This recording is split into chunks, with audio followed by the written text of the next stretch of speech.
capturing your favorite sounds on radio into great moments on television and on social media.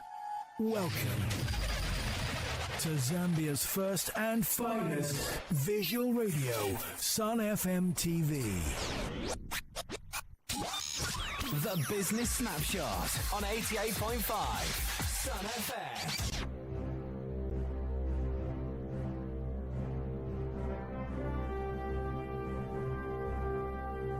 Welcome to the Business Snapshot, where we give you everything that you need to know in the world of business. We started off by looking at the exchange rate. The United States dollar is buying at 26 kwacha 79 ngwe and selling at 26 kwacha 33 ngwe.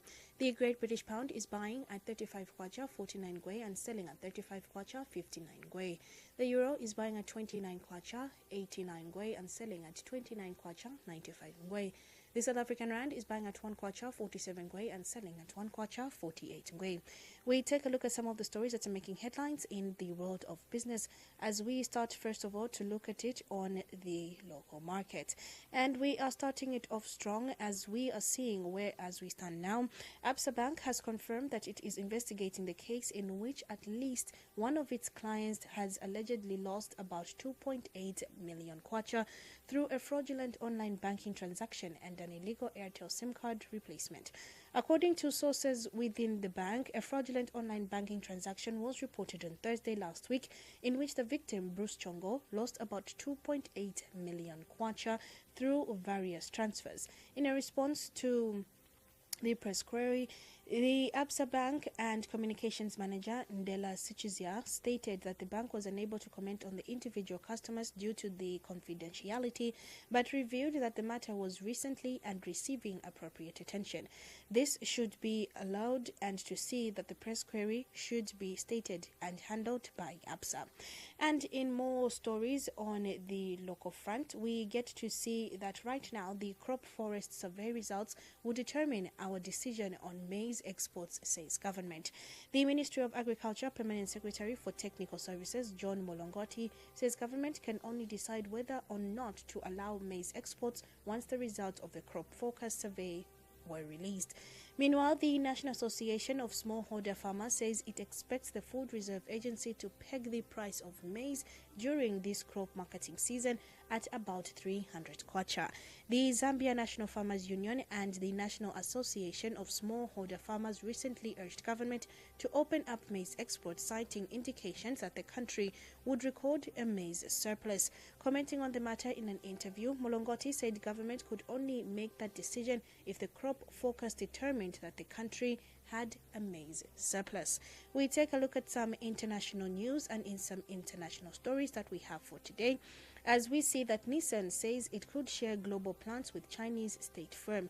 Now, Nissan employs around 6,000 people in Sutherland. The car maker Nissan says it is open to sharing factories around the world with its Chinese state-owned partner Dongfeng as it shakes up its businesses. Now, the Japanese firm, which employs thousands of people in the UK, said it could bring Dongfeng into the Nissan production ecosystem globally.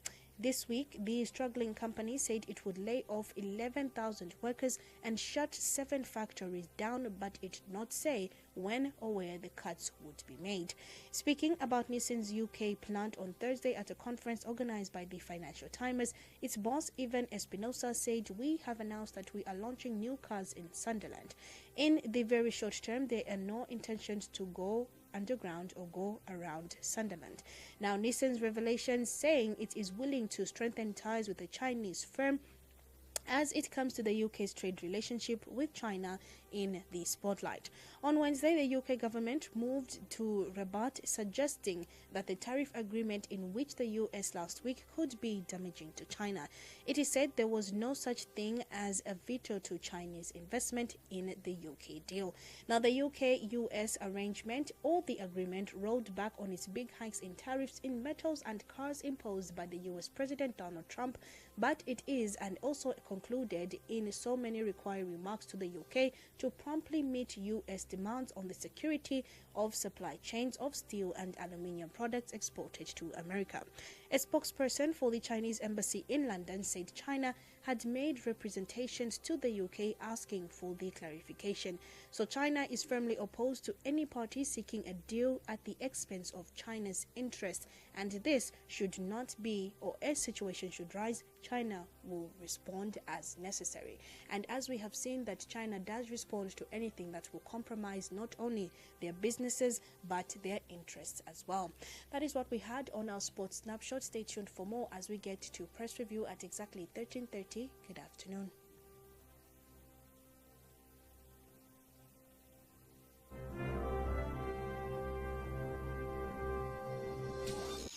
The Business Snapshot on 88.5 Sun FM.